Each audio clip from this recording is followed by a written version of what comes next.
اور کراچی کے علاقے گلشن اقبال میں دیوا اکیڈمی کے زیر اہتمام اسپیشل بچوں کے ایجوکیشن کا سالانہ رزلٹ ڈے بڑی خوبصورتی سے منایا گیا ہے۔ اس موقع پر اسپیشل بچوں نے اپنی پرفارمنس سے حاضرین کے دل جیت لیے ہیں۔ رپورٹ کر رہے ہیں کراچی سے فتح اللہ۔ اکیڈمی گلشن اقبال میں اسپیشل بچوں کی سالانہ ایجوکیشن رزلٹ تقریب کا انعقاد کیا گیا، جس کا مقصد ان بچوں کی حوصلہ افزائی اور ان کی محنت کو خراج تحسین پیش کرنا تھا۔ اس تقریب میں مہمان خصوصی سابق ایڈمرل عتیق الرحمان تھے، جنہوں نے بچوں کی کارکردگی کو سراہتے ہوئے کہا کہ یہ ان کی پہلی شرکت ہے اور بچوں کو سیکھتا دیکھ کر خوشی ہوئی۔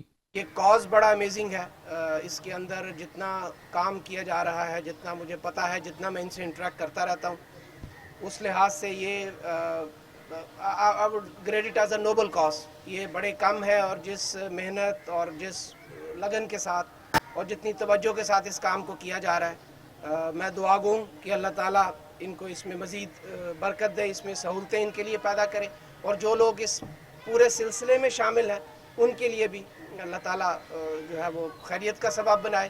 تقریب میں اسپیشل بچوں نے مختلف ساؤنڈ پر ٹیبلو پیش کیے، جنہوں نے شرکاء کو حیران اور متاثر کر دیا۔